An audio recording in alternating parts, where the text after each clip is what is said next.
ইচ্ছে করেই সকালে অল্প চাল নিয়েছিলাম, যাতে করে দুপুরে যতটুকুনি ভাত থাকবে শুধুমাত্র আমার শাশুড়ি মার হয়ে যায়, আমরা অন্য কিছু বানিয়ে খেয়ে নেব।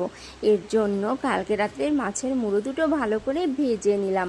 তারপর ওই তেলে লবণ হলুদ দিয়ে আলুগুলোও ভেজে নিলাম। তারপরে কড়াইয়ের মধ্যে জিরে, তেজপাতা, শুকনো লঙ্কা ফোড়ন দিয়ে পেঁয়াজগুলো দিয়ে ভালো করে ভেজে বেটে রাখা আদা, জিরে, কাঁচা লঙ্কা, রসুন পেস্ট দিয়ে লবণ হলুদ দিয়ে খানিকক্ষণ কষে নিলাম।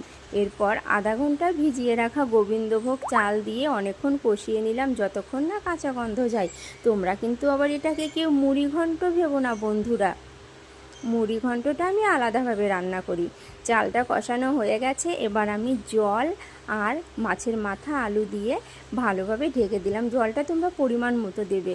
এরপরে চাল আর আলু সেদ্ধ হয়ে গেলে ওপর থেকে একটুখানি চিনি আর ঘি ছড়িয়ে দিয়ে আবার 2 থেকে 3 মিনিট ভালোভাবে ঢেকে রাখবে।